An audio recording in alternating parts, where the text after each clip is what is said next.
Setelah kejayaan Kerajaan Sriwijaya mulai meredup sekitar abad ke-13, wilayah di sekitar Sungai Musi tidak benar-benar hilang dari sejarah. Kenapa sejarah besar Kesultanan Palembang Darussalam jarang dibahas? Padahal kesultanan ini pernah menantang kekuatan kolonial Belanda. Palembang tetap menjadi kota penting di jalur perdagangan Nusantara. Para pedagang dari India, Tiongkok, dan berbagai wilayah Asia Tenggara masih singgah di pelabuhan ini. Memasuki abad ke-16, pengaruh Islam mulai berkembang di wilayah Sumatera bagian selatan. Perubahan besar terjadi ketika seorang bangsawan keturunan Kesultanan Demak bernama Ki Gede Ing Suro datang ke Palembang. Ia kemudian mendirikan pemerintahan Islam yang kelak berkembang menjadi Kesultanan Palembang Darussalam. Kesultanan ini menjadikan Palembang sebagai pusat pemerintahan dan perdagangan baru di wilayah Sumatera bagian selatan. Di masa kejayaannya, Palembang kembali ramai oleh aktivitas perdagangan di sepanjang Sungai Musi. Kapal-kapal dagang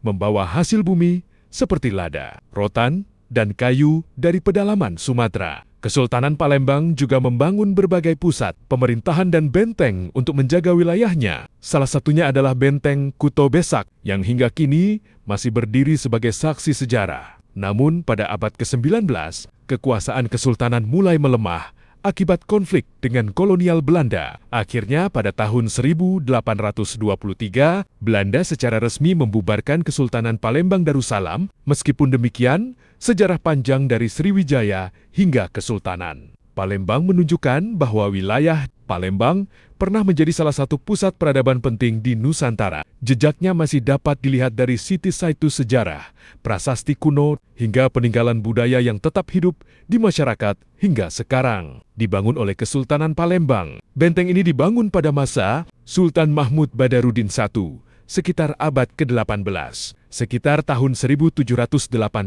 Tujuan pembangunan benteng ini adalah menjadi pusat pemerintahan kesultanan, melindungi kerajaan dari serangan musuh, mengawasi jalur perdagangan di Sungai Musi. Benteng ini sangat kuat karena dibuat dari batu bata dan batu kapur tebal, menghadap langsung ke Sungai Musi, memiliki tembok besar seperti benteng militer. Masa konflik dengan Belanda pada awal abad ke-19 terjadi perang antara Kesultanan Palembang Darussalam dan Verenigde Oost-Indisch Company atau VOC, serta pemerintah kolonial Belanda. Setelah Belanda mengalahkan Palembang pada 1821 sampai 1823, Kesultanan dibubarkan. Sejak saat itu, Benteng Kuto Besak diambil alih Belanda, digunakan sebagai markas militer kolonial. Fakta penting, benteng ini adalah benteng kesultanan terbesar di Indonesia yang masih utuh. Sampai sekarang masih berdiri kokoh di kota Palembang. Dan apakah Kesultanan Palembang Darussalam berakhir sampai sini? Lanjut